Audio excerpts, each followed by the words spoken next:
Lou Ottens is at the 1963 Berlin radio show. Companies have come from far and wide to debut their latest innovations in communication. Among them is Dutch electronics company Phillips. They've sent Ottens to debut their newest invention, a product he's been developing for the past couple of years. The last product Ottens had overseen was Phillips' first portable tape recorder.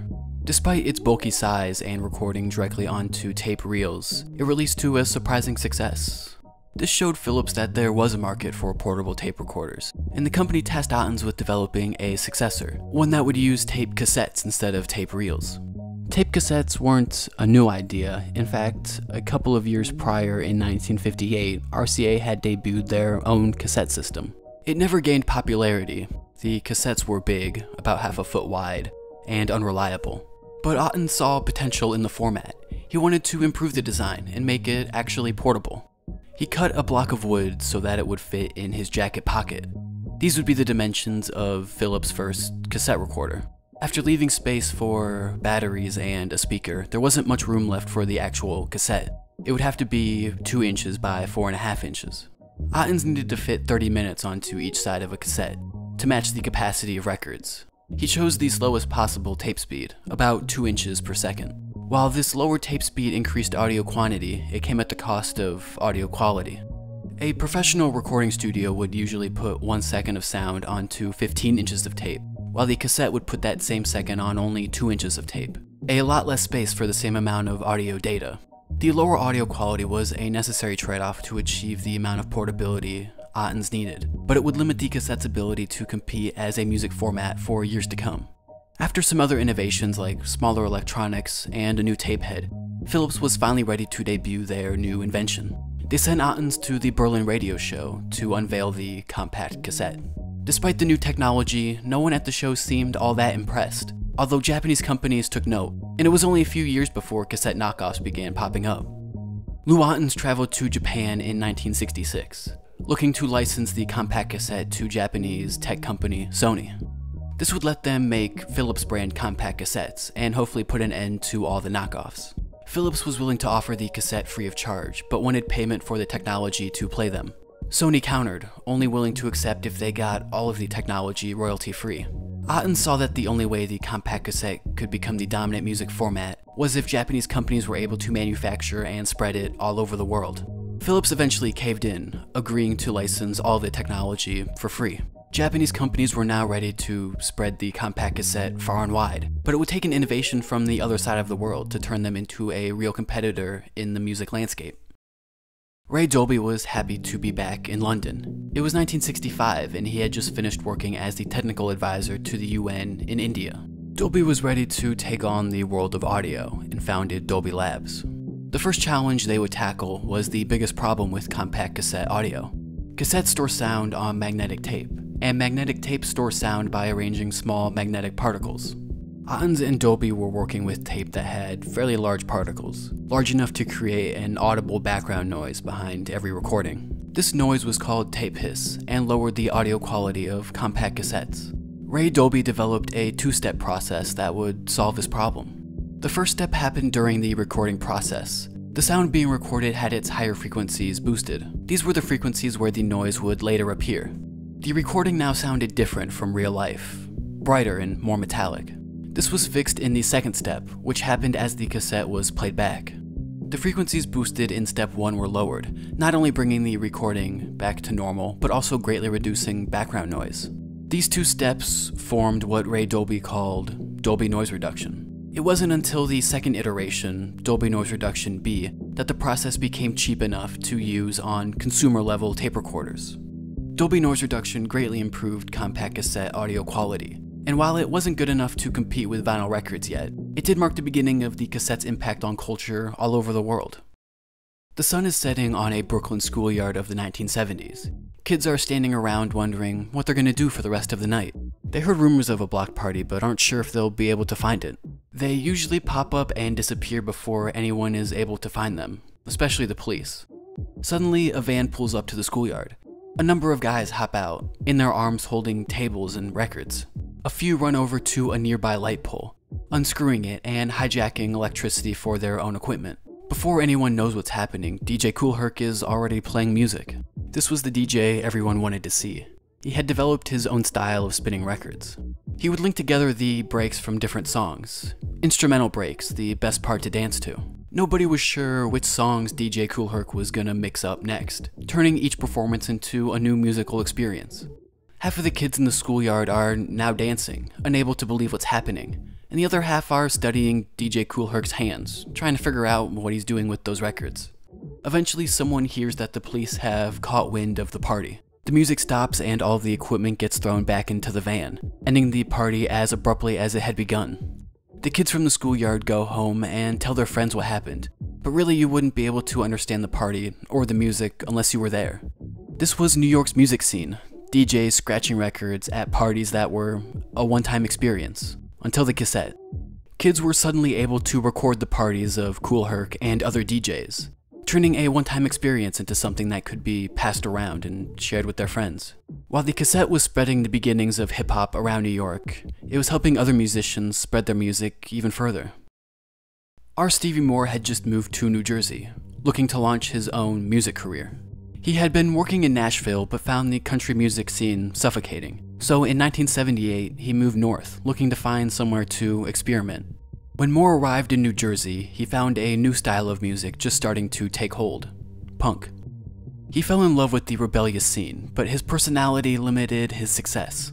He wasn't much of a nightlife person, and could never seem to get a band together. He recorded a debut album, Clack, which saw some radio play but failed to catch on. In an attempt to gain popularity and maybe get a demo to someone important, he started the R. Stevie Moore Cassette Club. This let him play music in his bedroom, record it onto a cassette, and then ship it to anyone, anywhere. He never heard from any industry executives looking to cut a deal, but to his surprise he did gather a dedicated fan base, people sending letters from all over the world asking for his music. Cassette sharing and clubs like R. Stevie Moore's let punk and other genres spread outside of the influence of major labels. Cassettes now made it possible for people all over the world to record and share their ideas, but these ideas weren't always about music. Ayatollah Khomeini was preparing to give a series of lectures on Islamic government. He had been exiled from his home country, Iran, in 1964, forcing him to give these lectures in the Iraqi city of Najaf. Khomeini was critical of the Iranian monarch, denouncing the government and advocating instead for an Islamic theocracy. While Khomeini's exile forced him to give his lectures outside of the country, the Iranian people were still able to hear his message thanks to the cassette.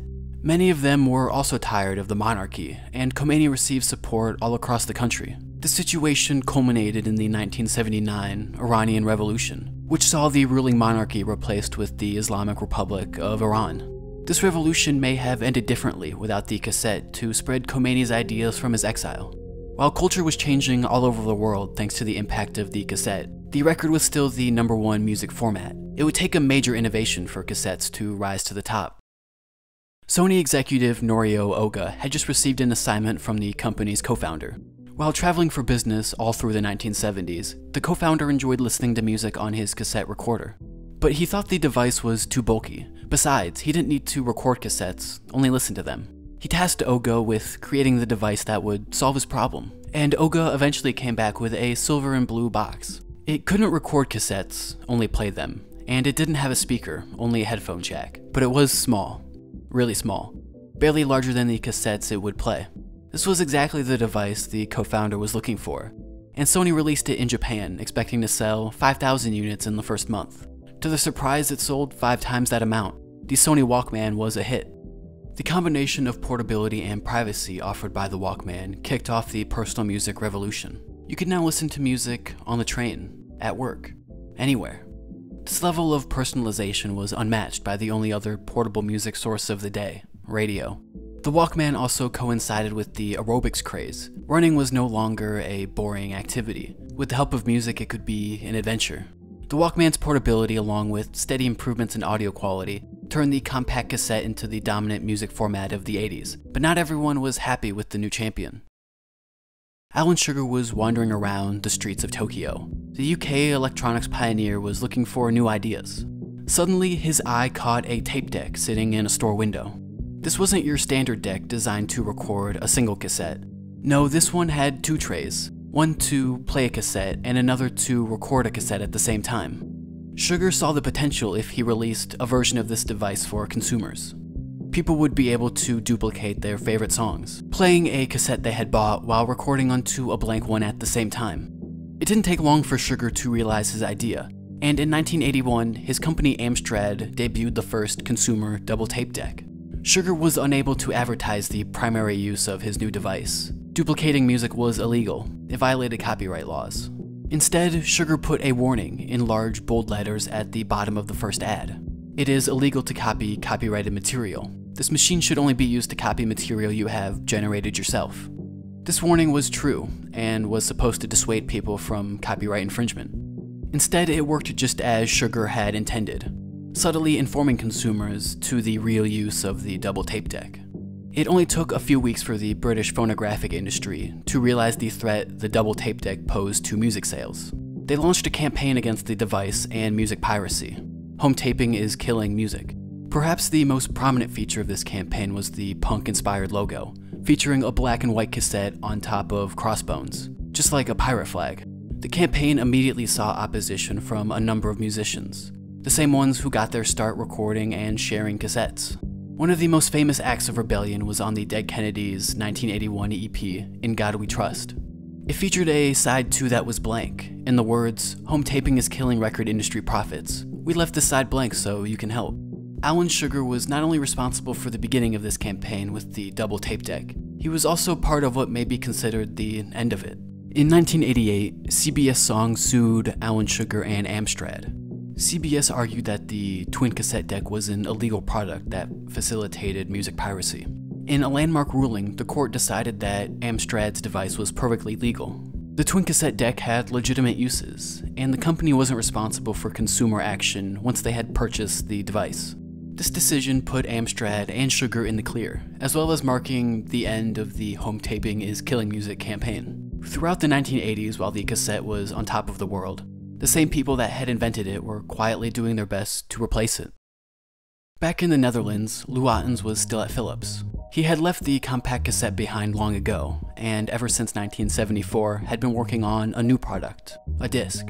A disc that would replace not only records, but also the very cassettes he had helped invent. By 1979, Phillips was ready to share their new disc with Sony. The same executive who had helped develop the Walkman, Norio Ohga, was convinced of the new format's potential. He set up a joint task force between Phillips and Sony to develop a digital audio disc. This new format was ready by 1983, and Phillips unveiled the successor to the compact cassette, the compact disc. Only a few years later, Sony unveiled their CD player, the Discman. By 1993, CD prices had finally dropped low enough for sales to pass the cassette. The companies that had developed the format were the same ones to introduce its replacement. But while the cassette was gone, it wasn't forgotten. Earth, 1988. The screen fades in on a small boy, sitting in a hospital. In his hands, he clutches a Walkman, and on the cassette, in handwritten letters, reads, Awesome Mix Volume 1. This is the opening to Guardians of the Galaxy. The 2014 film prominently features Peter Quill's Walkman, and the cassette mixtape he made for it. The resurgence in 80s culture brought on by this movie, Stranger Things, and many others has helped rekindle the cassette's popularity. Loyal fans praise the format's durability and portability. You can find new releases from a number of independent artists on cassette, as well as the occasional mainstream release from Taylor Swift, Eminem, and Kanye. The cassette will never be able to compete with streaming's convenience and music selection, but it was the first place an entire generation discovered music, giving it a sense of nostalgia that will keep it around for years to come.